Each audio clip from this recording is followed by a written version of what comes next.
Olá, muito bom dia, 10 em ponto, horário de Brasília. Estamos aqui a postos, pessoal, para começar mais um a revista radiofônica nas ondas da a maior e melhor rede de rádio do Brasil. Vem nessa. Sejam bem-vindos, sexta-feira, 22 de dezembro de 2017. Aqui tem informação, prestação de serviço, entretenimento, tudo isso no nosso papo. Vamos em frente.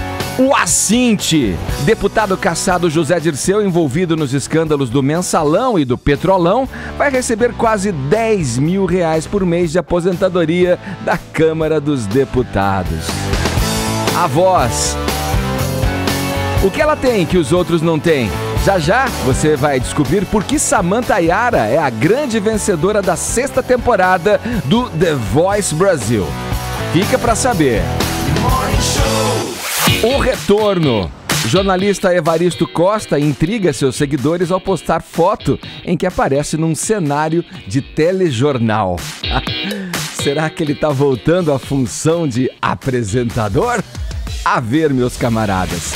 Esses são alguns destaques do Morning que tá só começando. E já dou meu bom dia aqui pra Paulinha. Tudo bem, Paulinha? Oi, Ed! Qual é a nossa hash de hoje? Nossa, eu tô muito animada hoje. Você sabe que o verão bom, chegou. Gosto de ver você assim, entendeu? animada. Olha esse calor no coração. Por isso que você pôs esse brinco. Pois é, vim de biquíni hoje, um grande dia, onde você pode aproveitar do calor, né, aqui na Rádio Jovem Pan. Mas espera, esse biquíni é aquele de fita tape, isolante? Né, que é o meu preferido, sempre. É? É a melhor marca de biquíni do Brasil. Mas então, Ed, essa estação, você sabe que divide o brasileiro, né? Tem gente que adora o verão, que curte demais, que quer passar esse Começou calor. Já? Ontem, não foi? Foi. Foi ontem, às 2h30? Ontem. 2h30, mais ou menos, tem até você horário. Vê que às 2h30 o calor começa. É assim que é quando as estações do ano, né, se marcam ali no calendário. Começa às 2h30, entra o verão, o calor chega, é bem assim. E aí o pessoal começa a se comportar como pede o verão, né? A se vestir com coisas tropicais, aquelas bem loucas. Não, mas a verdade é a seguinte, tem gente que gosta muito e tem gente que não gosta, né, de mas ficar passando calor, né? Gosta daquele ar-condicionado, de ficar, enfim, numa temperatura mais amena. Tem gosto pra tudo. Usar um coturno na praia, né? Pois tem gente que gosta. É por isso que eu tô esperando a sua interpretação da estação. Hashtag eu no verão. Quem é você nessa estação do ano? Como se comporta? Você usa o GIF come? da Anitta em Vai Malandra pra te representar? Ou não? Manda aquele GIF, aquele meme, aquela foto sua no calor escaldante.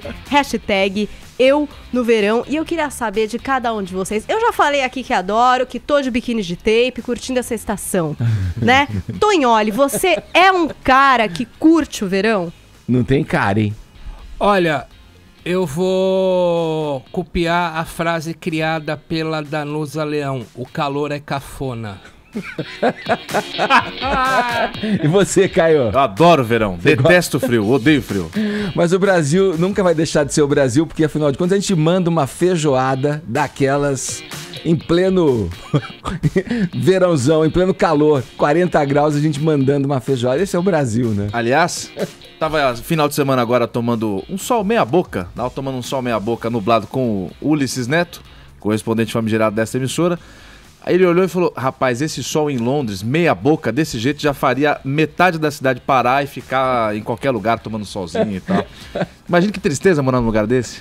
Ai. Vamos lá, você pode interagir com a gente também pelo WhatsApp, 11 931 7009. Hoje é o seguinte, ó, vocês viram que eu falei aí na manchete sobre o deputado, o ex-deputado e ex-ministro José Dirceu receber essa grana toda aí, quase R$10 mil, né? Para ser mais preciso, R$9.600. Mande a sua opinião. Você concorda com isso? O que você acha, hein? Você acha justo que José Dirceu receba esta bufunfa de aposentadoria? Que eu, você, todos os integrantes aqui desta bancada ajudam a pagar? Botando uma grana ali?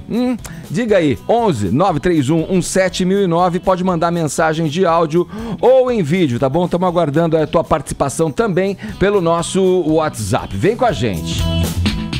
No mais, você pode acompanhar o Morning Show em imagens também. O Morning Show é TV, você pode ter a imagem do Morning pelo aplicativo da PAN, pelo nosso portal jovempanfm.com.br, pelo nosso canal no YouTube, youtube.com/morningshowjp e também pelas mídias sociais, né? Tamo no Instagram, tamo no Facebook. E quem perdeu a entrevista com o Jô Soares, que tá repercutindo pra caramba aí na internet, se você perdeu o que disse o Jô aqui no Morning Show, tá na íntegra lá no YouTube e também os principais trechos no nosso Facebook. Aproveita para assistir, compartilhar para os amigos caso você ache interessante, porque realmente muitas revelações, não é, Edgar?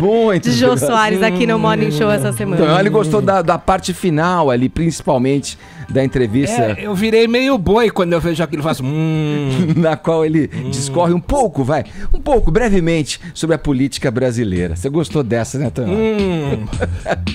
Vamos lá. Todos convidados, portanto, a passarem a próxima hora e meia aqui na Jovem Pan, porque o Morning tá só começando.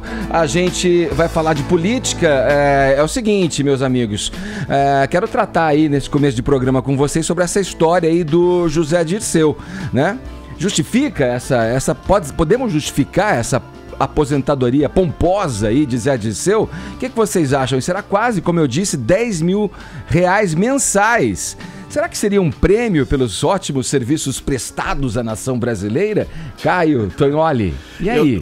Eu tento, Edgar, não ser chato e ficar achando defeito em tudo, mas vamos lá. Deixa eu só resumir o que está acontecendo.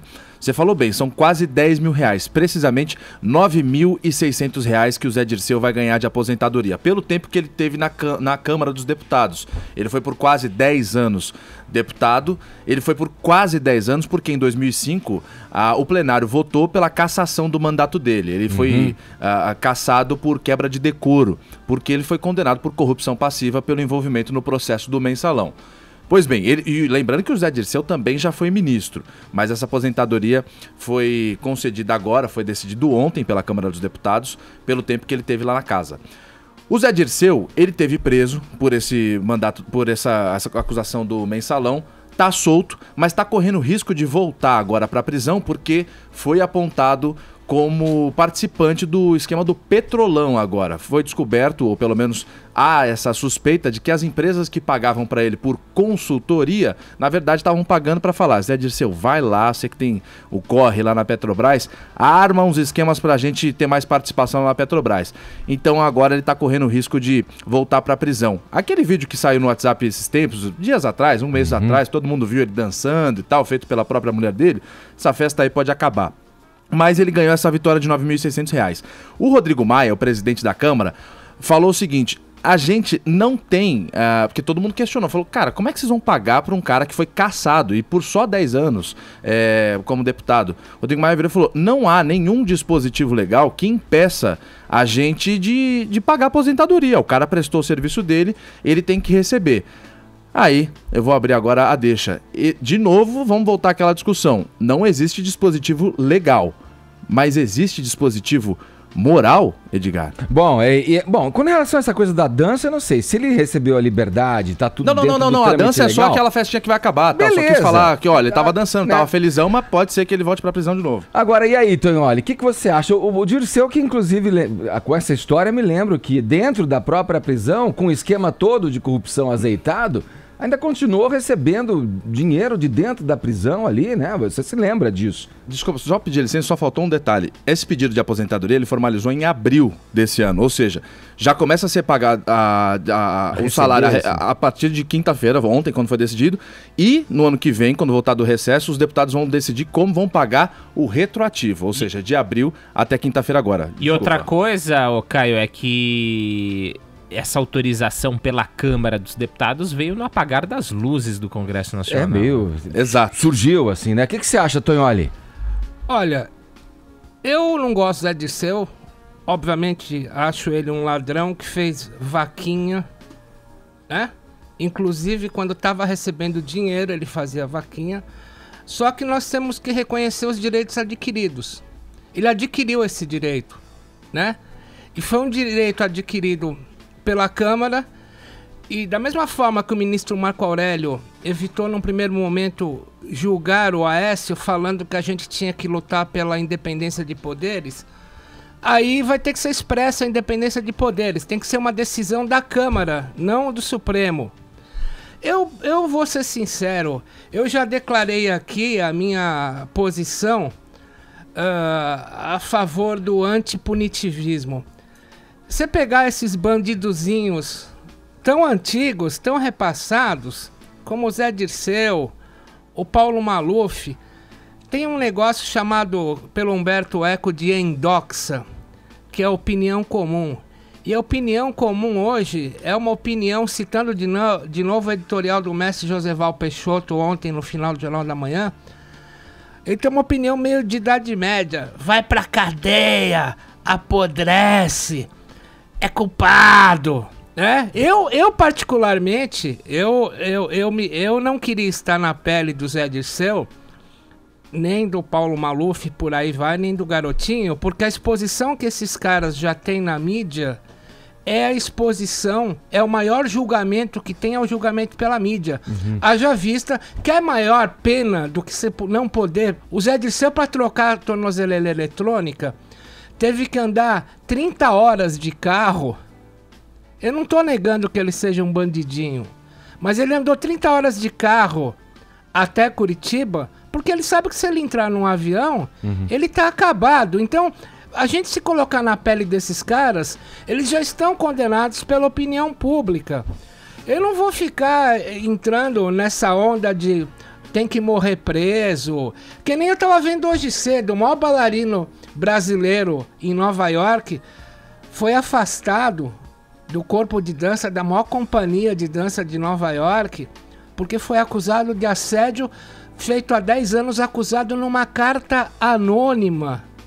Acho que a gente tá voltando para a Idade Média, todo mundo falando morra na cadeia. Gente, a pior coisa que pode acontecer para um corrupto é ele não poder botar o pé fora de casa. Eu não quero estar na pele desses caras, eles não pegam mais avião, acho que o maior julgamento é esse. Eu sou da febre antipunitivista. O Zé Dirceu é ladrão? É. Conseguiu aposentadoria com direitos adquiridos como deputado? Dá aposentadoria pra ele. Não pode nem pisar num aeroporto. Esse julgamento é impagável nos dois sentidos do termo. Deixa eu só... Mas é meio decepcionante, né? A gente não ter meios legais pra que um cara que fez tudo isso não possa não receber isso, cara. A gente, por muito menos, deixa de receber tanta coisa. Deixa eu expor aqui uma outra aí, questão atual. É uma questão que tá aí. Saiu ontem no noticiário com a prisão, por exemplo, do Maluf, né? Falando em ótimos serviços prestados à nação, o Maluf vem tomando uma cacetada atrás da outra. O presidente da Câmara dos Deputados, o Rodrigo Maia, Tonholi, Caio, Paulinha, ele cortou. Ele cortou na totalidade o salário do deputado Paulo Maluf, que é eleito pelo PP aqui de São Paulo, e também daquele outro deputado, o tal do Celso Jacob, que já estava preso, que é do PMDB do Rio de Janeiro. Os dois cometeram crimes, o Maluf por essa questão aí de desvios, evasão de divisa, desvio de dinheiro público, né, nas obras aqui de São Paulo, uma pena que demorou mais de uma década para acontecer, e esse outro sujeito do Rio de Janeiro pela falsificação de documentos, desvio de grana também na construção da creche lá do Rio de Janeiro. Bom, o Rodrigo Maia cortou o salário na totalidade desses dois caras e também espera e avalia aí a questão deles perderem os chamados recursos a que os parlamentares têm direito na execução do mandato, no exercício do mandato lá, que é verba de gabinete, auxílio transporte, auxílio moradia. Quer dizer, já tem essa decisão em cima do Paulo Maluf. E outra coisa que está ainda para ser decidida, que o Rodrigo Maia avalia, consultar inclusive o STF, é sobre como proceder nessa determinação do Fachin de declarar a perda do mandato político de Paulo Maluf, né?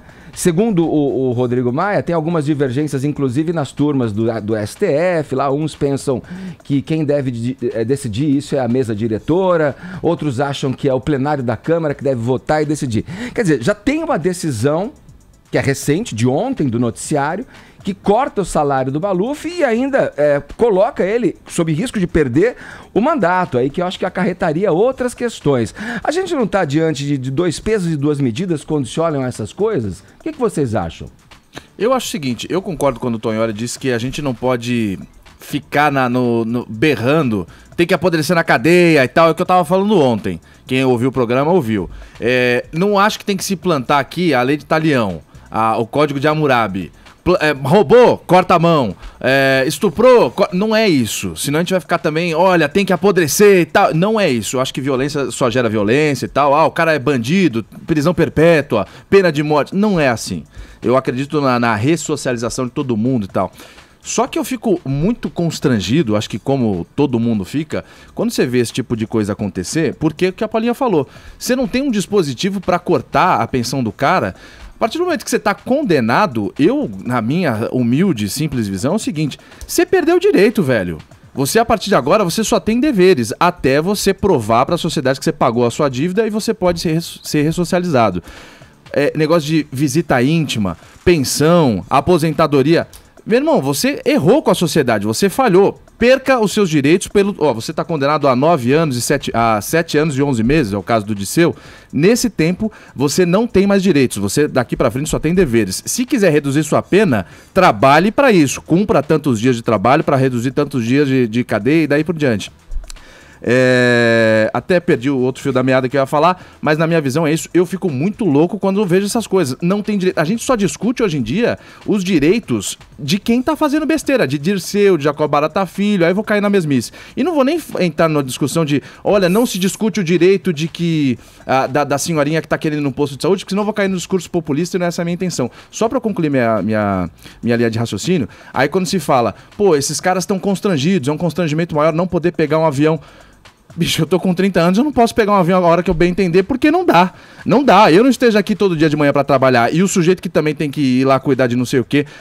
Uma coisa é você não poder pegar avião porque você fez besteira. Outra coisa é você não poder porque, bicho, não dá. O dinheiro não dá, velho. Não dá. E não dá, não é porque a gente é coitadinho, porque esses caras, velho, estão fazendo cagada pra caramba. Desculpa o palavreado. Fala, Paulinha. Sabe que eu acho que, não tem um dispositivo legal e talvez nunca tenha, né? Porque são eles mesmos quem votam e que vão decidir isso daí. Então, assim, vão decidir contra eles mesmos, assim, então, protegendo os privilégios que mais tarde eles podem usufruir também. Então, parece um círculo vicioso meio sem fim, entendeu? Tipo assim, só do nosso interesse que ele não recebesse. Do deles, tá ali, segue o jogo. Rapidinho, pra gente fechar, Tonholi, você não acha que um agente público que incorreu num ilícito, que foi recorrente nesse ilícito, no caso do Zé Dirceu, você não acha que é injusto a gente ficar pagando, né, através dos nossos tributos, o salário desses caras? Eu acho injusto, mas a gente tem que seguir as regras de separação de poderes, tem que seguir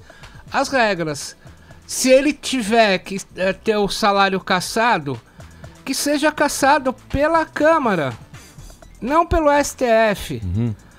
A Revolução Francesa inventou a separação de poderes, igreja e Estado. A sociedade foi avançando e ela fez crer que nós temos discursos fundadores em vários poderes, o discurso da matemática, o discurso da língua portuguesa, o discurso da geografia. Aí nós temos o discurso do Supremo e o discurso da Câmara, cada um com seus discursos fundadores e as suas regras. Se a gente não tiver um legislador que separe os poderes, nós regredimos à Idade Média. É isso que o pessoal tem medo. Você pegar o grande pensador da pós-modernidade, o Theodor Adorno, por acaso nascido no 11 de setembro, ele falava que o pior mal que poderia acontecer com a sociedade é quando caíssem as barreiras e as instituições se misturassem. A economia misturada com o Estado, que é a pior coisa que pode acontecer, que foi o que o Lula fez. A religião misturada com o Estado, que é o que esses extremistas islâmicos fazem. Então nós não podemos misturar a regra fundamental do STF com a regra da Câmara. Senão vai virar uma porcaria. Então eu acho Você acha que eu quero ver o Zé Dirceu ganhando 10 pau? Não. Mas quem tem que fazer isso pela lei é a Câmara. Então que se faça por lá. O meu maior medo é o medo de Adorno. A mistura das esferas. Economia com Estado, igreja com Estado e por aí vai. Se você misturar esferas do STF com a Câmara, aí é regressão. Bom, antes da gente girar, quer concluir rapidinho, só pra fechar, mas essa revolta do povo é importante. Você citou a Revolução Francesa, que só aconteceu por outras manobras também, com a revolta do povo, que foi lá e tirou o rei de Versalhes no tapa e levou pra Champs-Élysées. Vamos lá, antes da gente girar o assunto, convoco você, ouvinte, a opinar também. Você acha justo que o Zé Dirceu receba esses quase 10 mil reais em aposentadoria? Conta pra gente, 11 931 17 1009. A sexta edição do The Voice da TV Globo chegou ao fim na noite dessa quinta-feira. E quem venceu esta peleja, imaginem só, quem venceu essa peleja, porque foi disputada, foi essa voz aqui, ó.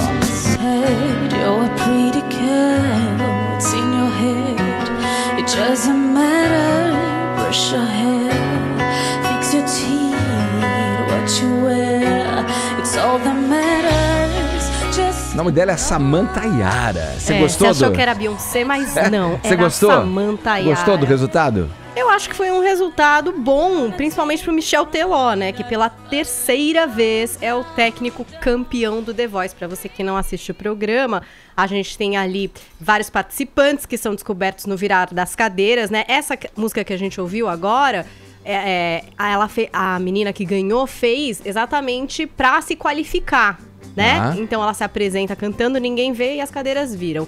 E o legal da história dessa menina, da Samantha, é que no ano passado ela também tentou entrar pro The Voice. Só que ela não passou nessa audição às escuras. Ela cantou e nenhum jurado virou. Nenhum deles, Nenhum né? virou. E aí ela foi desqualificada logo na primeira seletiva. E aí esse ano ela voltou, fez essa música Pretty Hurts, da Beyoncé, e todos viraram. A primeira a virar foi a Ivete, foi o time, inclusive, que ela escolheu, né? Ela escolheu a Ivete como técnica, digamos assim. Aí no passar ali do jogo, na semifinal, ela foi meio que roubada pelo Michel Teló, que você sabe que tem repescagem, tem provas ali onde eles acabam trocando de técnicos. E o Michel Teló foi muito esperto nessa final, na escolha do repertório mesmo, né? Porque um dos fortes da Samantha é aquele ápice, sabe aquela música épica, ápice, aquela parte que dá uma gritaria que eu nem vou tentar simular aqui, senão todo mundo vai mudar de rádio. Que quebra cristal, assim? Exatamente, ela vai longe nessa história. E é uma coisa que o brasileiro gosta bastante, aquela demonstração da voz, que a gente nem sabe se é técnica, se é nada, mas que acaba emocionando. Então ela acabou vencendo, deixando os outros concorrentes para trás. A gente teve também a apresentação dos técnicos na noite, o Carlinhos Brown, a Ivete, o Lulu, o Michel Teló, teve participação especial da Sandy, Chitãozinho Chororó, do André Frateschi, que ganhou o Popstar, né? Mais um reality musical que faz sucesso também na Globo. E o que é que acontece? Ainda teremos muito The Voice nessa vida, Edgar. Ontem eles confirmaram a edição do ano que vem, inclusive com os mesmos jurados. Então seguem Ivete Sangalo, Carlinhos Brown, Michel Teló e Lulu Santos. A gente sabe que agora, em janeiro, 7 de janeiro, The Voice Kids, né? Cláudia Leite entra no lugar da Ivete, Carlinhos Brown permanece e também entra para o corpo de jurados Simone e Simária, com a apresentação da André Marques e da Thalita Rebouças, que escreve aí os livros que a garotada mais gosta. E aí, você acha que é pouco, querido? Já está confirmada The Voice Kids 2019. Então eles já abriram as inscrições para esse reality em 2019. 2019? Pois é, o Kids já está aberto, vai começar em janeiro e já pro ano que vem a gente sabe que vai ter mais The Voice Kids. Aí todo mundo fica na mesma história do MasterChef, será que desgasta, que não desgasta, né? Eu adoro The Voice Kids, por exemplo. É um programa de sucesso, né? É gozado a gente se admirar com essas coisas dos contratos longevos, né? Continuarem, aqui no Brasil é meio assim. Tem pai inscrevendo o feto já. O menino nem nasceu, já tá sendo inscrito. Mas a gente se admira com isso, né? Gozado. Lá fora isso é uma coisa muito normal, esses contratos, né? E tem uma franquia fora que, enfim, é muito parecida, que é o X Factor, por exemplo, que também trabalha muito com cantores.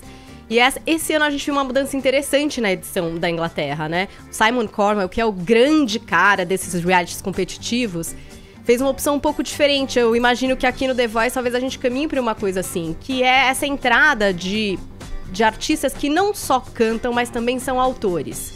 Porque aqui a gente já viu alguns cantando músicas inéditas, versões, né? Músicas próprias. É muito mais difícil você ganhar o público com uma música que ninguém conhece, né? É muito complicado.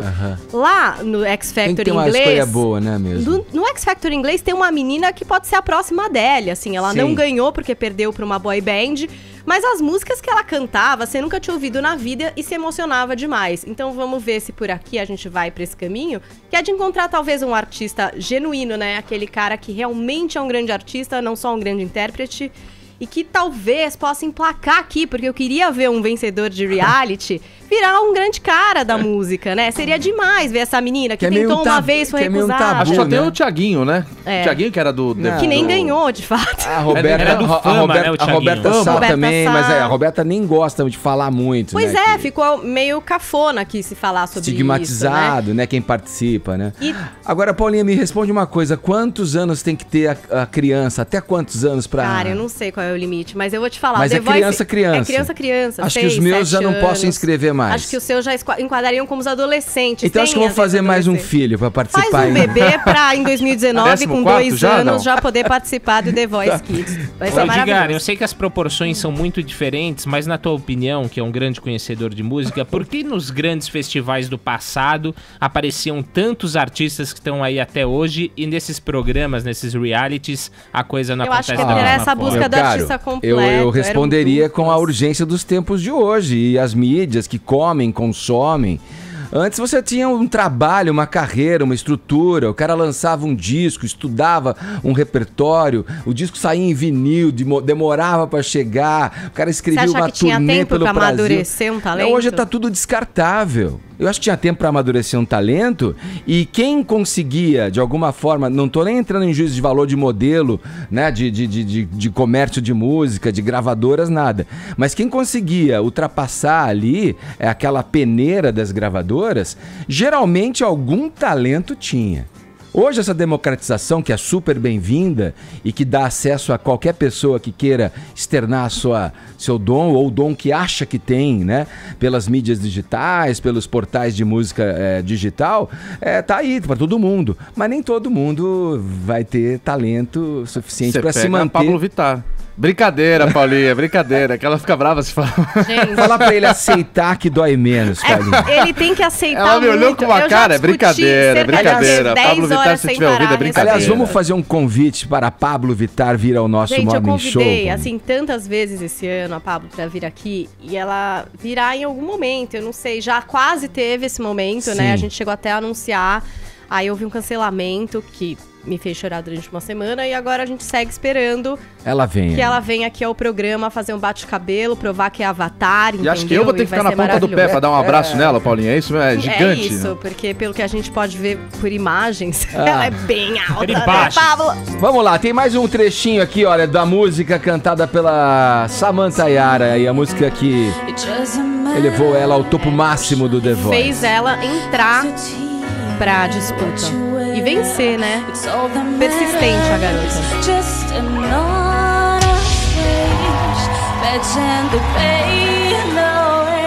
Muito boa Whitney Houston. A música é da Beyoncé, chama Pretty Hurt. É a musculação vocal, meu. É a marombagem vocal. Isso, o Michel Teló foi perfeito. Escolheu músicas pra ela dar essa demonstração. Deixa eu ver se eu consigo tocar no microfone algo aqui. Vamos ver. Peraí, vou baixar. O que é isso? Agora canta, Tonholi, Tá com por o favor. celular na mão, mano. É o novo Tacum Tacatá, Sabe versão o que é épica. isso? Olha lá. Cadê a voz?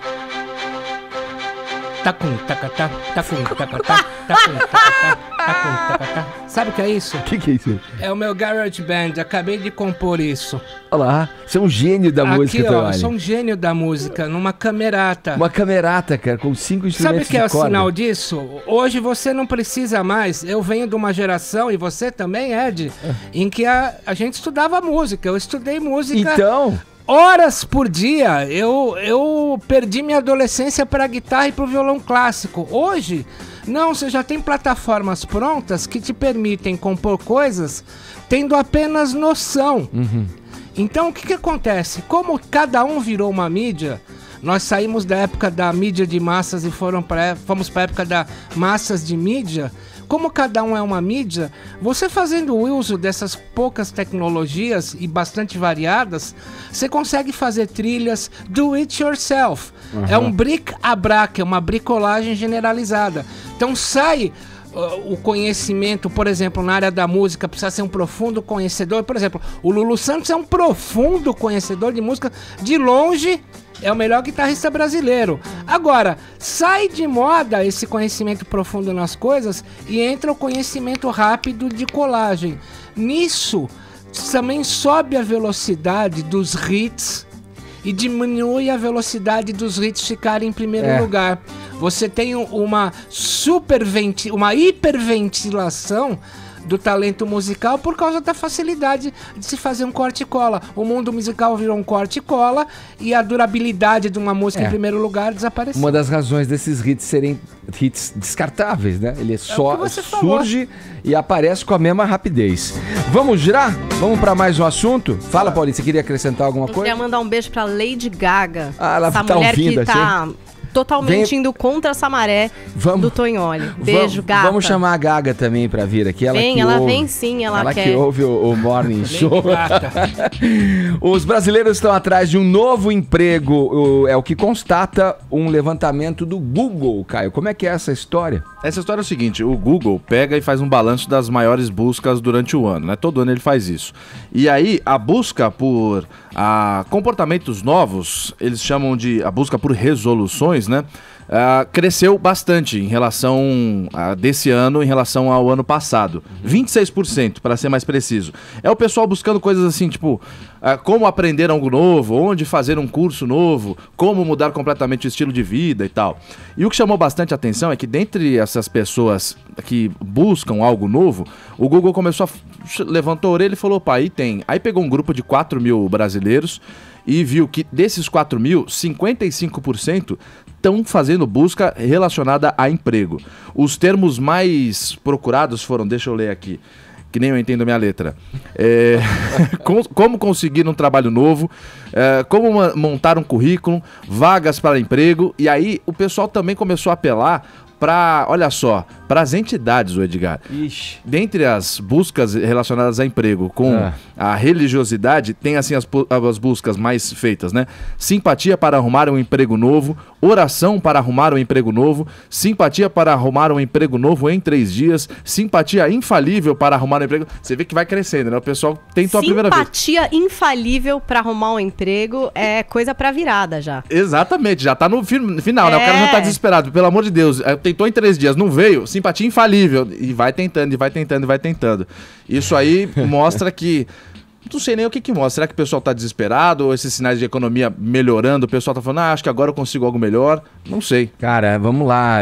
O que você acha, Tony, em termos de criação de empregos? O Brasil tá aí batendo... Eu sei, teve uma leve redução. Ainda acho que é um aquecimento também um pouco ilusório, né, camuflado aí pela questão, né, do fim de ano, né, que é uma época em que o comércio e a economia tem um reaquecimento natural nessa época.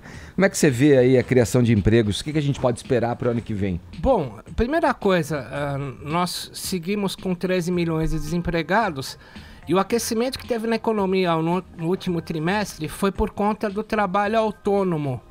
O que inclui dentista, advogado e gente que inclusive está montando o seu pequeno negócio. Então essa aqui é uma tendência interessante. As pessoas que estão aquecendo a economia brasileira estão... 60% da economia brasileira é representada pelo setor de serviços. E nesse setor de serviços, quem aqueceu a economia brasileira no último trimestre, segundo o IBGE, foram os autônomos, as pessoas que não estão dependendo de grandes corporações, que de resto estão demitindo em massa. Por outro lado, a gente tem um problema aqui na macroeconomia, que é a redução de 10% na taxa de impostos nos Estados Unidos, o que vai atrasar muito o investimento de gringos, embora a Boeing tenha anunciado a compra da Embraer ontem.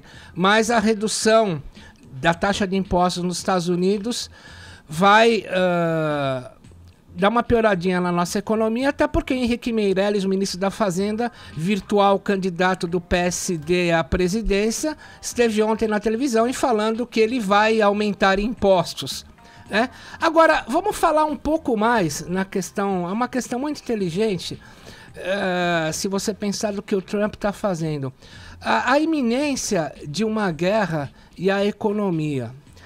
Vocês têm visto que apesar do Trump, vamos falar de macroeconomia, ter falado America First, que ele só ia cuidar de interesses domésticos, vocês viram que ele está cuidando muito de interesses offshore, fora dos Estados Unidos.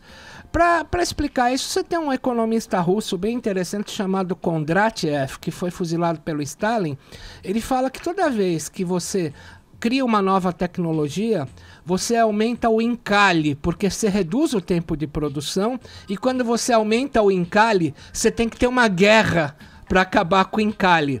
Então, por exemplo, criação da máquina a vapor, guerras napoleônicas, independência do Brasil. Criação do Fordismo e Taylorismo, Segunda Guerra Mundial. Ou seja, você cria uma tecnologia, ela reduz o tempo de produção, aumenta o encalhe, e a guerra é uma forma de desaumentar o encalhe. Então, geopoliticamente falando, o Trump é o senhor de guerra, que ele sabe que uma virtual e figurativa e real guerra faz movimentar a economia. Haja visto, o Parque Industrial Brasileiro foi criado a partir da substituição de importações na Segunda Guerra Mundial. Então, o cenário de guerra para 2018 promete aquecer a economia. Você respondeu na última frase. Eu ia te perguntar, mas e aí a economia? Você acha que melhora ou não melhora? Valeu, Tonholi. Boa, agora 10h36, horário de Brasília. Jovem Pan Morning Show.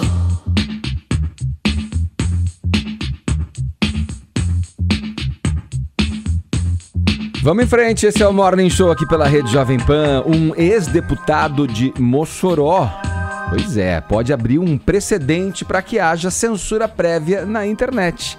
Quem pode falar sobre isso com a gente? O Carlos Aros explica melhor essa história. Vamos lá, Aros.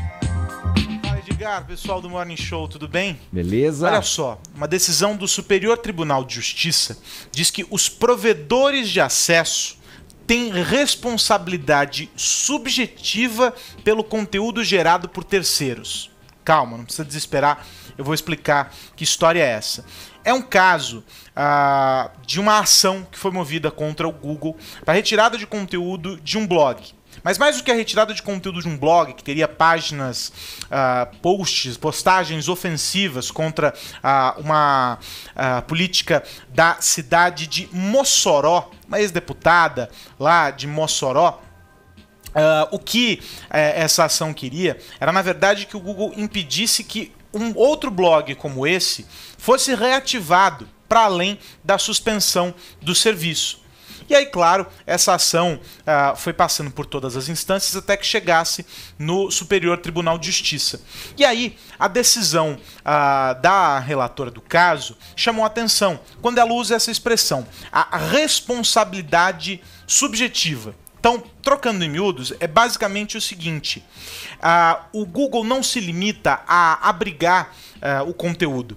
Ele oferece a possibilidade de hospedagem, ferramentas de edição do blog, cria e mantém esses conteúdos criados, né, blogs criados e mantidos por esses terceiros. E não exerce nenhum controle sobre o que é publicado por lá. Esse é o ponto número 1. Mas, segundo a ministra, o Marco Civil da Internet, que foi instituído pela Lei 12.965 de 2014, considera o provedor de aplicação responsável pelo conteúdo gerado por terceiros a partir da data do descumprimento de ordem judicial. O que significa que, como houve esse descumprimento, a página não foi tirada do ar, ou o Google se disse impedido de fazer esse tipo de controle, esse tipo de, vamos colocar aqui entre aspas, censura prévia, ele passou a ser corresponsável. é um troço complicado, porque esbarra nessa questão da censura. Eu perguntei para o Fabrício da Mota Alves, que é especialista em direito digital, um grande especialista na matéria, qual é a visão dele sobre o caso. E ele fez um alerta importante. Vamos ouvir o Fabrício. A discussão toda principal em torno dessa questão é se isso é válido, ou seja, o Google deve ou não fazer isso, e é viável que seja feito isso do ponto de vista tecnológico, ou até mesmo do ponto de vista jurídico. É uma discussão bem curiosa, porque o judiciário está partindo do pressuposto que o blog foi criado exclusivamente com a finalidade de difamar ou caluniar essa personalidade, e que, se vier a ser ativado novamente, ele vai ter a mesma finalidade que ele teve no passado. Então não deixa de ser, uma certa forma, uma censura prévia, porque parte do pressuposto que o instrumento digital, o meio digital, vai ser utilizado futuramente, mais uma vez, para finalidade ofensiva, danosa à honra e à imagem de alguém. É claro que isso não é um fato, isso não é uma perspectiva sequer razoável, porque o blog pode ser reativado com outras finalidades, Mas o judiciário entende que sua existência está vinculada a essa condição caluniadora ou difamatória. Enfim, é uma discussão curiosa. Eu tendo a achar que há razoabilidade no argumento do STJ, porém a decisão representa um risco não somente sobre o aspecto da viabilidade tecnológica, mas também sobre o aspecto da própria viabilidade jurídica, do que eu acho que ainda cabe até discussões em instância superior, no caso no Supremo. Então, basicamente, a questão é essa. No caso específico, o que se tem é a justiça dizendo que deve ser cumprida a ordem, o que indiscutivelmente deve acontecer, e do outro lado a plataforma dizendo, olha, é inviável executar essa demanda, essa decisão aqui, ela é inexequível. Então, se tem um lado técnico e o outro lado, o jurídico, brigando ali nessa queda de braço. E aí agora esse entendimento da justiça de que existe uma corresponsabilidade do provedor. É preocupante, é perigoso quando a gente pensa que isso pode se estender para todas as plataformas, e esse entendimento do STJ pode acabar por levar à censura prévia, como disse muito bem o Fabrício. Então a gente tem que ficar atento. Agora, aí no estúdio, o que vocês acham? Vocês entendem que o provedor ele é responsável por aquilo que é, pelo conteúdo que é publicado por terceiros? Pensem o seguinte, numa rede social, um post ofensivo feito por qualquer um contra alguém, será que a rede social é responsável por aquilo que foi escrito? Ou ela só passa a ser responsável quando ela não removeu o conteúdo a partir de uma determinação da justiça? Qual é o entendimento que vale? Isso esbarraria na censura prévia? Tema polêmico, e eu tenho certeza que ao longo do ano que vem a gente vai esbarrar muito nessa questão. Aí, olha, realmente é uma questão polêmica, porque só de ver a matéria e ouvir o tema com o Carlos Aros falando, o especialista ali, eu penso que a questão também é flexível. Então você vai jogar toda para os portais que detêm as redes, enfim, digitais, um júri para julgar ali previamente o que vai ser colocado. Aí você tem um cerceamento claro de liberdade. Não tem? Acho que a meu ver. Quando você adere a uma rede social, você tem os termos de uso. E aí onde por exemplo, o Facebook aqui, por exemplo. Deve ter ali, você já leu os termos do Facebook de uso quando você ingressou na rede social? Poucas pessoas param ali para ler. Mas ali já deve estar descrito, por exemplo, que caso você erre, eles estão fazendo... a responsabilidade seria sua. Óbvio. Você difamou alguém no Facebook, é culpa do Facebook? Não sei, me parece um pouco estranho, entendeu? Porque é inviável. Como é que essas mídias vão fiscalizar isso primeiro?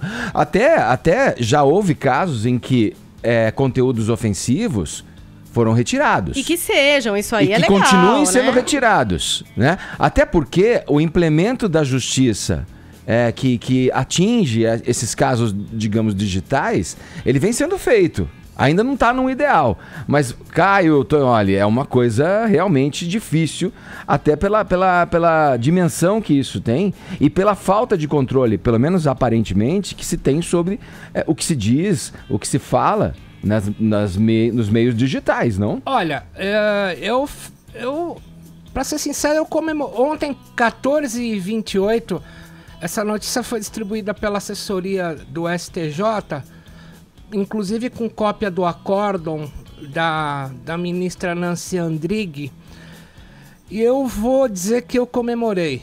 Comemorei pelo seguinte, eu acho que os portais têm que fazer gatekeepers, têm que fazer filtros para que você evite o ódio que está sendo propagado nas redes. Eu acho que eu penso assim, porque você passa a pensar assim, de quando você é atacado.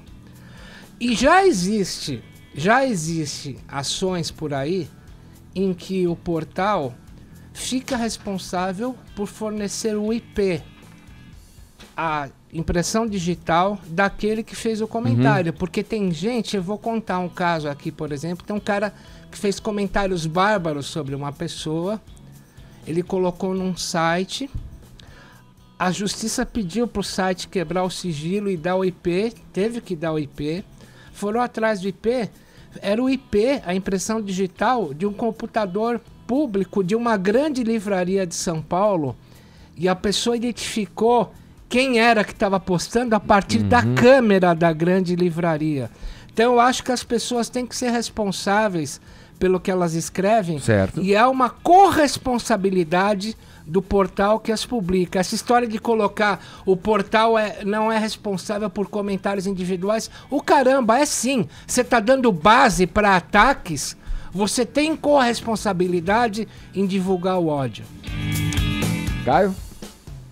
A minha opinião é que eu acordei 6 da manhã, eu tenho preguiça para esses assuntos. Acho que isso aí é uma tremenda de uma balela, é o tipo de assunto que não vai dar em nada. Existe uma coisa que um grande amigo meu fala, que é um elefante branco na sala.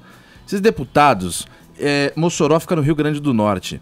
Esses deputados, eles colocam um assunto, se eu falar, Edgar, que eu vou aumentar o valor do ICMS embutido, não sei o quê, o cara vai olhar em casa, vai assistir no jornal e falar, pô, esses deputados e tal. Agora, quando fala uma coisa que mexe no teu dia, a internet, todo mundo, o quê? Não vai, vai que nem leão pra cima. Só que o que acontece é o seguinte, eles querem passar outras coisas e botam um elefante branco na sala pra você chegar na sala e não ver o que eles estão realmente mexendo e olha pro elefante, meu Deus, o que é isso? Não vai mexer na internet, a internet é uma terra sem lei, sempre foi. Uma cortina de fumaça nesse assunto? Eu penso completamente ao contrário. Eu acho que cada vez mais esse tipo de responsabilidade vai ter que ser assumida. Tanto por pessoas que vão ser punidas com mais agilidade, com mais celeridade, porque a justiça vai estar preparada para identificar essas pessoas que, como o Tonhara deu exemplo, fez agressões, enfim, cometeu crimes, né, pelas mídias digitais, como dos portais que oferecem a ferramenta e que detêm ali um controle técnico das coisas que são ditas e feitas ali. Teu IP tá ali. Se você fizer besteira, os caras têm como chegar em você. Já tem agora uma censura prévia, alguma coisa assim? Eu acho que... balela. Vambora? Vamos em frente? Vamos lá, agora a gente vai falar de um destaque internacional aqui no Morning Show. Em reunião de cúpula em Brasília, nessa quinta-feira, o Mercosul exigiu que a Venezuela restabeleça a democracia. Caio, com você ainda. Vamos para os detalhes disso. Foi uma reunião da cúpula do Bloco Sul-Americano. Em Brasília, aconteceu ontem à tarde e o presidente Michel Temer recebeu as grandes lideranças e tal, participantes do bloco, teceu um monte de elogios lá ao presidente argentino, o Macri, parabenizou por ele ter conseguido aprovar a reforma da Previdência lá na Argentina, deu aquela dorzinha de cotovelo porque o Temer também tá aqui querendo emplacar dele e daí por diante. E o que chamou a atenção foi a fala dele justamente quanto à Venezuela, que em agosto foi banida aí do grupo do Mercosul por conta da Assembleia Constituinte que o Nicolás Maduro passou por lá. Isso, para os demais países, foi uma afronta à democracia lá na Venezuela, como a gente tem visto aí nos noticiários e tal. E o Temer falou bastante sobre esse assunto. Ele disse que essa suspensão da Venezuela do Mercosul foi determinante porque esse regime da Assembleia Constituinte colocou em xeque os direitos fundamentais.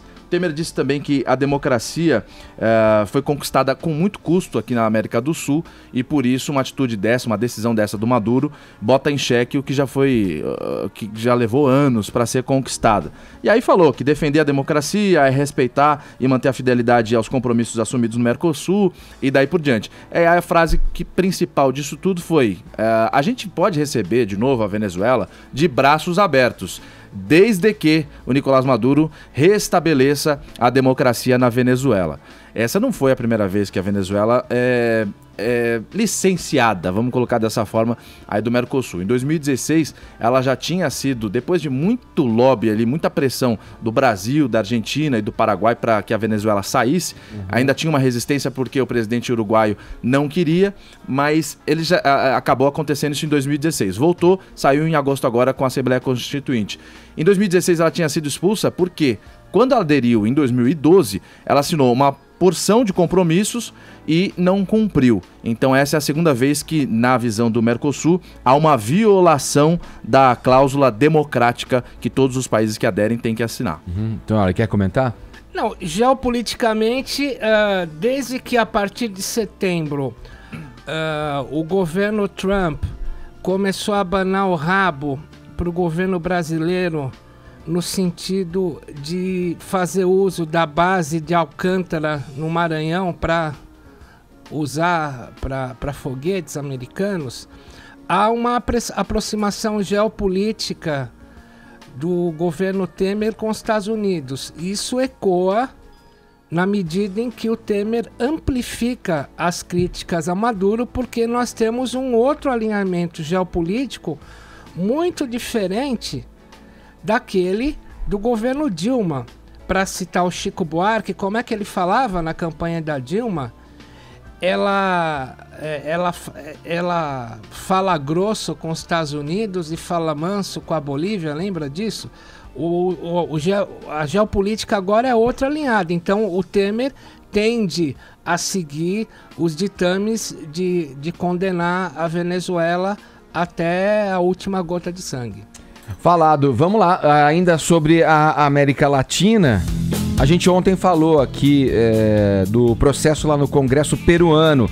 Na madrugada de hoje, depois de um debate de mais de 14 horas, os parlamentares do país decidiram manter no cargo o presidente Pedro Pablo Kuczynski. A oposição não conseguiu os 87 votos necessários para destituir o mandatário, que é suspeito de envolvimento num esquema de subornos da famosa Odebrecht. Fica aí o registro. Para fechar esse bloco aqui do Morning Show, vamos lá, Paulinha, com a senhorita agora. Né? Fala, a gente vai falar. O que você quer saber?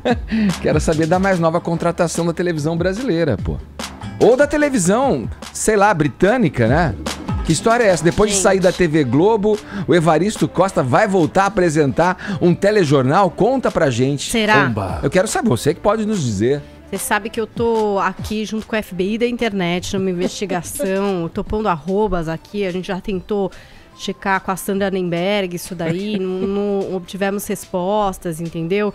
Então eu tô junto com o pessoal do FBI da internet, porque o que aconteceu? O Evaristo Costa saiu da Globo, foi morar lá na Inglaterra com a família, e aí ele começou a postar no Stories que tava em São Paulo, e até aí tudo bem, né, porque veio aqui passar as festas com a família, sim, compreensível, natural, né? Eis que daí ele posta uma fotinho no Instagram. Nessa fotinho, está dando um joinha no que parece ser um estúdio, um finalzinho de um estúdio, assim, com aquele mapa mundi, aquela coisa bem telejornal. Ele está barbeado, tá de terno e gravata, assim como quem vai entrar no ar mesmo, né? Dando um joinha e com a seguinte legenda: plantão de Natal, de volta para a bancada. Ah, meu Deus! O pessoal ficou louco com isso daí, não é, Edgar? E aí começou essa investigação desse grande FBI da internet e tal, eis que o PSU percebeu um detalhe dessa foto. Um detalhe que tá ali atrás do Evaristo. Eu tô tentando catar algum detalhe. Ali tem uma caneca, Edgar. Ali tem uma caneca preta, com escrito em vermelho. Só e que diz... essa foto, hein, pra gente tem ver. Ampliada no meu blog, se o Bruno conseguir a gente coloca, mas se não você vê lá no blog. E tá escrito o seguinte nessa caneca: não Stranger Things.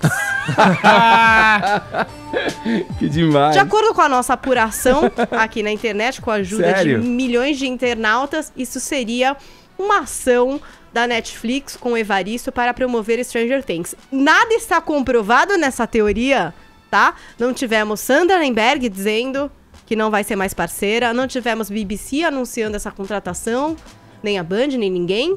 Então, assim, o que é que a gente sabe sobre isso? Nada.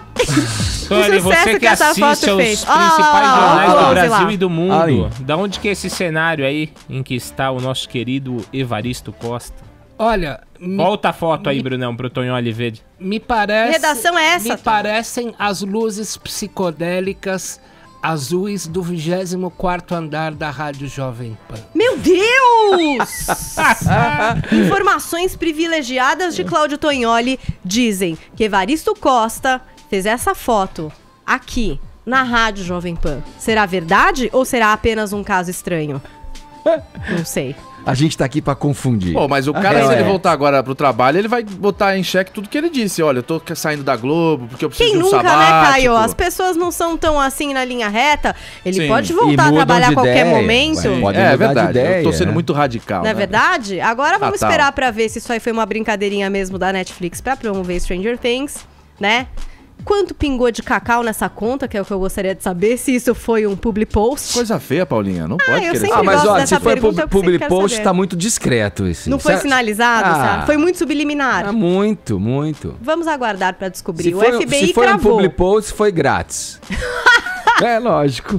Foi grátis. É, ué. Bom, o FBI da internet acha que é sim uma parceria, mas, como eu falei, Porque já nada teve sabemos. outras, né? Com quem mesmo? Que eu não lembro. Muita- Eu sou desligado a dessas coisas da Netflix Xuxa, não foi? já fez diversas ações com vários famosos, mas muito mais óbvias e postadas no canal da Netflix, Você né? fez No com a Xuxa, caso, eu joguei. eles estão fazendo isso, eles já fizeram com a Xuxa pra Stranger Things mesmo. Foi, né? Como se fosse um sorteio e tal. vendo como eu tô com a por Valesca dentro? Popozuda e muitos outros. Evaristo, você seria mais um caso estranho? Você estaria apoiando esta série da Netflix? Deixa eu mandar um WhatsApp Liga pra ele aqui. gente, manda um WhatsApp pra esse programa. A Já gente deu quer joinha. saber a real versão deste post polêmico nas suas redes sociais. Olha aqui, ó, falando no Evaristo e na TV Globo, a Globo emitiu há pouco uma nota falando sobre a situação do jornalista William Vac, afastado do Jornal da Globo, desde o vazamento daquele vídeo em que ele aparece fazendo um comentário de cunho racista, né? Eu vou ler a nota aqui para vocês. Em relação ao vídeo que circulou na internet a partir do dia 8 de novembro de 2017, William Vac reitera que nem ali, nem em nenhum outro momento da sua vida, teve o objetivo de protagonizar ofensas raciais. Repudia de forma absoluta o racismo, nunca compactou com esse sentimento abjeto e sempre lutou por uma sociedade inclusiva e que respeite as diferenças. Pede desculpas a quem se sentiu ofendido, pois todos merecem o seu respeito. A TV Globo e o jornalista, segue a nota, decidiram que o melhor caminho a seguir é o encerramento consensual do contrato de prestação de serviços que mantinham.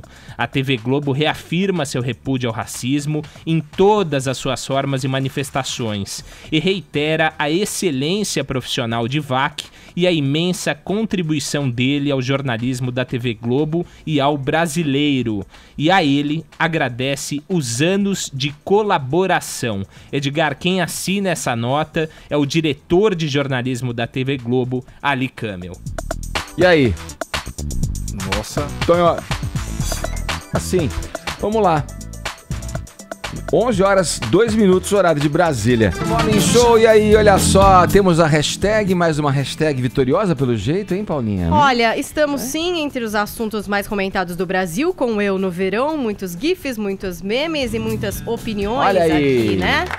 Muito bem. Temos o @paradinha dizendo pessoas normais, curtir ao ar livre, ir à praia, sorvete, açaí, caminhadas no fim da tarde, bronze na laje. Eu, passar o dia todo suando e sentindo o calor no quarto em frente ao computador. Bronze na laje é ótimo. Heloísa, hashtag Eu no Verão. Tô entrando em qualquer lugar que tenha na porta entre ar-condicionado. Essa sou eu, me identifiquei com essa pessoa. Vitor diz aqui, hashtag Eu no Verão. Verão é uma desgraça. Estação superestimada. Amostra grátis do inferno. Eu te abomino, verão. Coisa maravilhosa, Maravilha. né? O pessoal tá feliz pra caramba e a gente tá entre os assuntos mais comentados do Brasil, então tá valendo prêmio aqui no Morning Isso é Show. muito bom. A ONU rejeitou a decisão dos Estados Unidos de reconhecer Jerusalém como a capital de Israel. Quem traz as informações pra gente é o repórter Vitor Moraes. A Assembleia Geral da ONU votou a favor de uma resolução que pede a retirada do reconhecimento de Jerusalém como capital israelense pelos Estados Unidos. Anunciada pelo presidente Donald Trump há 15 dias, a decisão vem sendo criticada por países árabes e muçulmanos. 128 países votaram a favor, 9 foram contrários, incluindo o Brasil, e 35 se abstiveram. O texto afirma que qualquer decisão individual sobre o status da cidade é nula e sem validade e deve ser cancelada imediatamente. A embaixadora dos Estados Unidos vai cortar os fundos humanitários daqueles que apoiaram a medida. Haley disse ainda que esse momento será lembrado como o dia em que seu país foi atacado pelo ato de exercer o direito enquanto nação soberana e que a embaixada será transferida para Jerusalém. America will put our embassy in Jerusalem. A embaixada dos Estados Unidos será transferida para Jerusalém. É a coisa certa a fazer. Nenhum voto fará alguma diferença, mas terá consequências no modo como lidamos com a ONU e os países que nos desrespeitaram. Americans look at the UN and on how we look at countries who disrespect us in the UN. And this vote will be remembered. Na segunda-feira, dos 15 países que compõem o Conselho de Segurança da ONU, 14 votaram a favor da rejeição e apenas os Estados Unidos votou contra. O primeiro-ministro de Israel, Benjamin Netanyahu, desconsidera a decisão da Assembleia e classifica as Nações Unidas como uma casa de mentiras. Já o presidente palestino, Mahmoud Abbas, comemorou a decisão majoritária dos países membros e disse que os esforços vão prosseguir para a criação de um Estado palestino, tendo Jerusalém como capital. Tá aí, vamos lá, Tonholi. Essa é uma história que vai ainda se arrastar muito, né? Mexeu no vespeiro, né? Bom, vamos lembrar, nas eleições, dentro dos votos judaicos, a Hillary Clinton teve 3 vezes mais votos judaicos do que o Trump.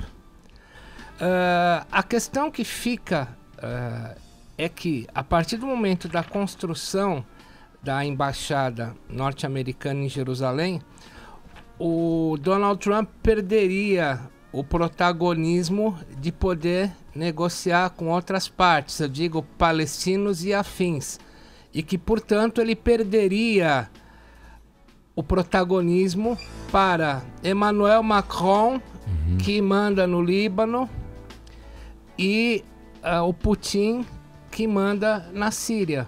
A China também estaria querendo ocupar esse espaço. Agora, a minha pergunta de sempre: se o Trump fez uma campanha falando America First, Estados Unidos em primeiro lugar, por que ele quer tomar uma decisão que afeta tão paroquialmente, afeta ali um pedaço de terra? A questão é a seguinte: eu acho que o Trump, na verdade, quer mostrar que ele dá as cartas, e o America First não quer dizer o território americano em primeiro lugar. Quer dizer, nós mandamos em tudo e não estou nem aí para o Conselho de Segurança da ONU. É o jeito Trump de ser. Sou eu e os outros que se danem. Urgente, urgente! A notícia de Evaristo Costa causa rebuliço na internet. Essa que a gente acabou de falar aqui no programa, Paulinha. Ponto final nas investigações do FBI da internet, o CSI do Twitter. E agora já temos resposta ao que queria dizer aquela foto de Evaristo Costa. Solta o vídeo, Bruno! Estamos ao vivo com informações de última hora. Uma explosão acaba de acontecer em um posto de gasolina. Em um outro ponto da cidade, um incêndio de grandes proporções atingiu um edifício. Entre os feridos estão os policiais Ward e Jacob. As investigações apontam o envolvimento de gangues de orcs, elfos e humanos que disputavam a posse de um artefato de alto poder de destruição. A polícia emitiu um alerta para a população evitar as ruas hoje, dia 22 de dezembro. Permaneça em local seguro e assista como toda essa história termina em Bright, um novo filme de Will Smith na Netflix. Voltamos ainda hoje com novas informações. Esse FBI pelo menos chegou na Netflix. Não era Stranger Things, mas era o filme novo do Will Smith que estreia hoje. Will Smith. Ficou legal. Foi bom, nacionalizou, levou pro Brasilzão, Evaristo Humanizou. Costa. Olha, você pegou a gente com essa, viu? Mas o FBI quase chegou em você. Chegou pelo menos na me Netflix, pegou. né? Foi boa, gostei. Você gostou, Paulinha, da ação ou não? Olha, eu gostei. Resta saber se esse filme é bom. Só ouço coisas negativas a respeito, apesar de adorar o Will Smith. Vamos conferir então na Netflix pra depois comentar aqui no Morning Show. Boa.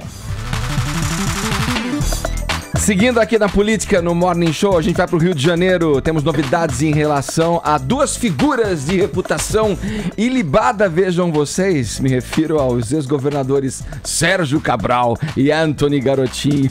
Claro que tem ironia contida em doses cavalares aqui na minha fala, no meu comentário. Bom dia, Viga! Fala, Ed Generosidade, beleza, não? Tô natalino, né? Ed Bondade, Ed Altruísta, Ed dá pra geral, no bom sentido, por favor, viu, Edgar? Deixa eu te dizer, rapaz, você me ouve, né? Tô te ouvindo, manda bala. Como diz o sábio, eu ovo, né?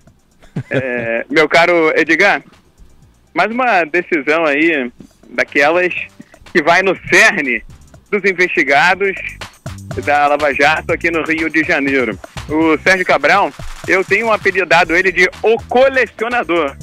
Por que o colecionador? Porque ele já é réu em 17 processos. Ainda hoje, muito provavelmente, como presente do Papai Noel Marcelo Bretas, deve ser comunicado que essas últimas 2 denúncias contra ele foram aceitas, ele passa a ser réu em 19 processos. Levando em consideração que Sérgio Cabral Filho assaltou o Rio de Janeiro, meteu os pés pelas mãos e já tem 4 condenações que juntas somam mais de 80 anos de reclusão, é só fazer a relação matemática aí, é uma regra de 3. Eu sei que para jornalista é difícil, mas dá para fazer, viu, Edgar? Não é muito complicado não, tá? O fato é que essas 2 novas denúncias se baseiam na operação C'est Fini. Pourquoi, monsieur? No parlons C'est Fini. Porque, olha, eu tô falando em francês, né? Por que nós estamos falando C'est Fini? Porque C'est Fini é aquela expressão em francês que acabou, porque com essa operação C'est Fini realizada no mês passado, fechou-se o cerco contra a quadrilha de Sérgio Cabral. Faltavam algumas poucas peças. O empresário Jorge Sadala, que era beneficiado através de atos administrativos de Sérgio Cabral e companhia, ele estava na farra dos guardanapos, e também Regis Fischner, que era o braço direito de Sérgio Cabral, todo poderoso secretário, que comandou a Casa Civil nos 2 governos de Sérgio Cabral Filho. Para quem não sabe, a farra dos guardanapos foi aquele jantar famosérrimo, né? Marveilleux, em Paris, em que todos estavam ali celebrando alguma coisa. Ninguém sabia o que estavam celebrando, mas celebravam com um guardanapo na cabeça. Depois, as investigações mostraram que estavam celebrando propina, corrupção, roubalheira, maracutaia e muito mais. Agora, paralelamente a isso, a base de vigília, de reza, de muita energia, celebração, deixou a cadeia no fim da noite de ontem o outro ex-governador do Rio de Janeiro que estava preso, Antony William. Você gosta do nome dele, né, Edgar? Gosto. Nome de príncipe. Príncipe. Antony William Matheus Garotinho. Pois bem, o primeiro ato dele é botar o pé fora da cadeia, graças aí à benevolência do ministro Gilmar Mendes, foi rezar um culto na rua, que fica bem em frente ao presídio de Bangu, na zona oeste do Rio de Janeiro. Segundo Gilmar Mendes, não há nada que impeça o garotinho de passar o Natal, Réveillon, ficar em casa, porque ele não tem mais nenhum cargo gerencial, não tem mais nenhum cargo administrativo e não influenciaria nas investigações. Se baseando nisso, né, o Cabral também não tem mais cargo nenhum, né, meu cara Edgar? E pra casa também, né? Pelo menos vai ter gente que vai defender, né, meu cara Edgar? Olha, deve lançar outro vídeo daquele na praia, lembra daquele da praia? Falando de camarão, entrevistando os familiares ali, tomando um sol. Vamos lá. Ô, Edgar, você vai molhar a palavra agora no Natal, ou você fica recluso e deixa pro Réveillon? Não, com moderação, com moderação. Sempre. Mas tudo bem, eu sei que você é um cara reto, é um cara no prumo, é um cara de bons valores, de bom costume, é um cara família. Mas se você beber demais, exagerar na dose, cometer alguns equívocos e alguns deslizes, eu já tenho a senha para você resolver o problema. Grita bem alto: Gilmar! Gilmar! Gilmar! Aí aparece aquela figura na minha frente. Acho que eu tenho uma vai te ajudar. João Plenário também serve gritar, né, ô Viga? Vamos lá. Como é que queria que vocês comentassem esse assunto que eu joguei pro Viga aí? Vamos lá, Caio, Tonholi. Quem vai? Tonholi tá pensando, acho que Não, a minha posição já é conhecida. A minha posição é... Hoje, eu recebi de ontem para hoje uns 100 memes contra o Gilmar Mendes. Do motorista de táxi ao tio do boteco, todo mundo falando, pede pro Gilmar... Olha o boteco de novo aí, olha o boteco de novo aí. Virou uma indoxa, uma opinião comum. Todo mundo... O Gilmar virou a Geni do STF. Tô até com pena. Né? Eu também, Viga. Agora... nos valores dele, ele está seguindo a Constituição. E é bom que haja hermenêutica, que cada ministro interprete de uma forma. Hoje o Gilmar prende, amanhã outro solta. O dia que a democracia brasileira, tudo tem que ser do jeito que a gente quer, a gente não vai ter uma democracia, vai ter uma monocracia. Eu acho que a hermenêutica, cada juiz, cada ministro interpretar do jeito que quer... Lembre-se que o Aécio também não quis pegar. O ministro Marco Aurélio Mello também não quis caçar o Aécio. Agora, fazer o quê? Vai contra a nossa vontade, mas o cara diz que está seguindo a lei. Eu não quero que sigam a minha vontade. Eu quero que cada um siga a vontade e que me mostre as suas razões. Falado. Valeu, Viga. Obrigado, viu? Um abraço pra você. Grande abraço. O problema é que o que sempre manda soltar é o mesmo, tá? Então cadê a hermenêutica, Edgar? Cadê a hermenêutica? Agora 11 horas 21 minutos, horário de Brasília.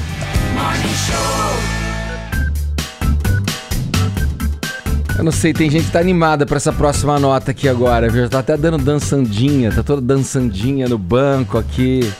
Eu só quero saber o seguinte, Paulinha, quem vai pagar o pato com todo esse negócio de corrupção no Brasil? Você viu o Viga falando, toda hora falando de corrupção aqui no Brasil? Aliás, nesse momento, o Paulo Maluf está sendo conduzido pela viatura da PF. Temos a informação de que está seguindo para o aeroporto de Cumbica para ir para Brasília. Para passar a integrar a Papuda, não é isso? Olha, quem vai pagar o pato eu não sei. O que eu sei é que a gente vai falar de Alexandre Pato. Olha que transição maravilhosa de assunto, Edgar. Não ficou muito maravilhoso? Por quê? E por que a gente vai falar desse meu bebê do futebol? Dessa única coisa que, enfim, importa pra mim nesse gramado do mundão? Porque Alexandre Pato resolveu ficar loiro. Mas não é pouco loiro, não. É muito loiro. Platinadaço. Olha, quem que é essa loira do Tchan? Essa nova loira do Tchan? Ele? É o Alexandre Pato. Sério? Tá? E aí ele começou a publicar suas fotos com o novo look. Caramba! Publicou uma foto lá, na frente do jatinho. O que é que aconteceu? Um dos especialistas em cabelo desse mundão. Um cara que sempre acerta no penteado. Um cara maravilhoso quando o assunto é cabelo. Neymar Júnior. Nossa! Neymar Júnior foi lá, né? Nossa. E escreveu o seguinte pro Pato. Tu só pode estar de sacanagem com esse cabelo, né?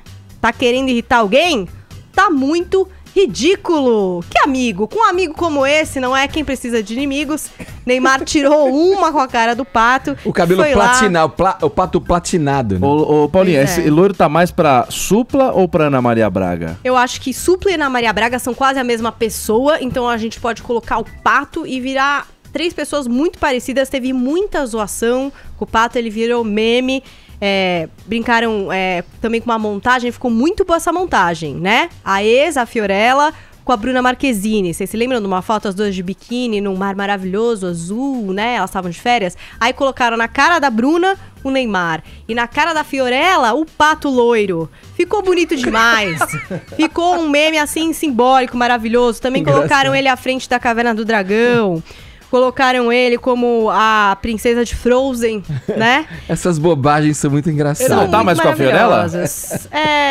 Não. Eu gostava muito desse casal.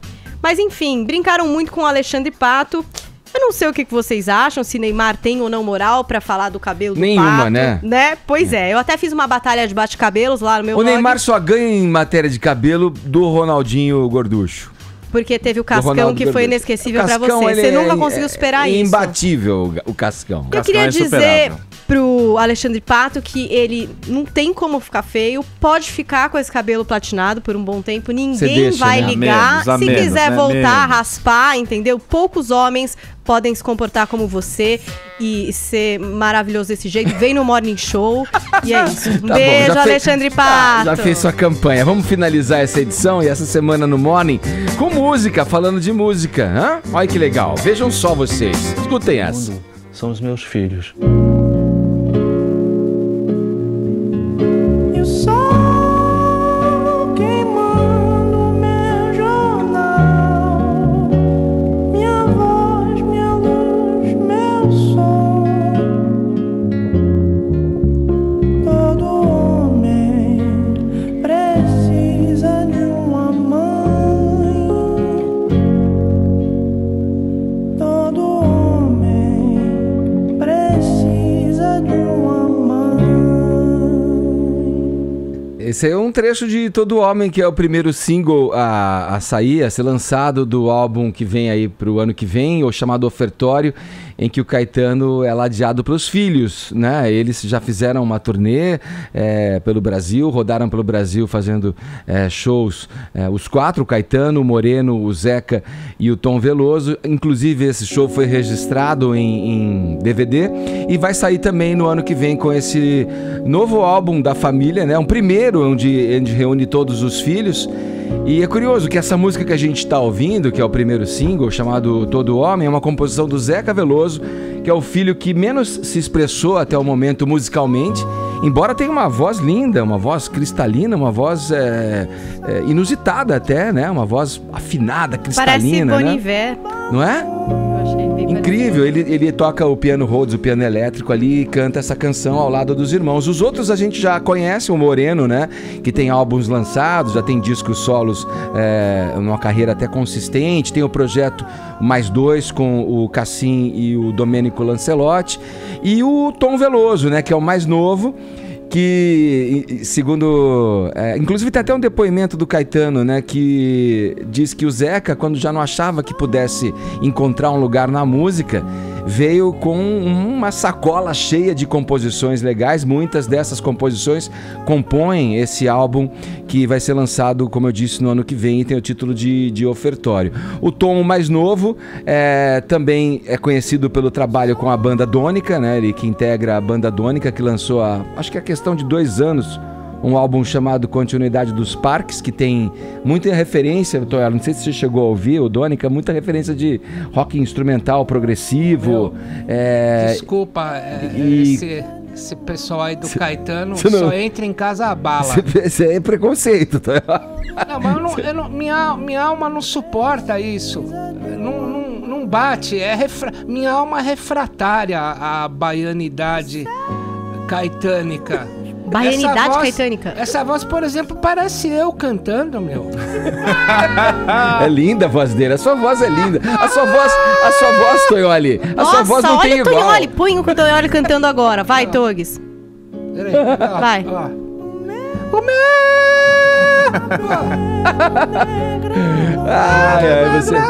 Você Sou eu cantando esse caralho. é um adorável, detestável, Toma Toioli. tenência, rapaz.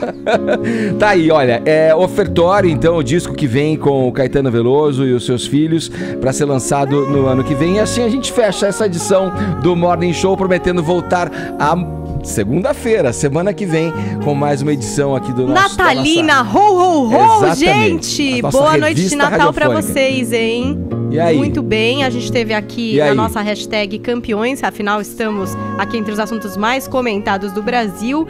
E Raquel, linda, você Boa. ganhou, querida. Gratidão também é como ela se descreve. Vou falar com você aqui no Twitter. Boa. A gente volta então semana que vem, a segunda-feira, às 10 da manhã, aqui na PAN. Valeu. Feliz Natal! Feliz Natal Feliz pra Natal todo pra mundo. todo mundo. Merry, Isso merry. aí, manerem, vão pela sombra. Hã? Obrigado pelo prestígio e pela audiência. Feliz Natal!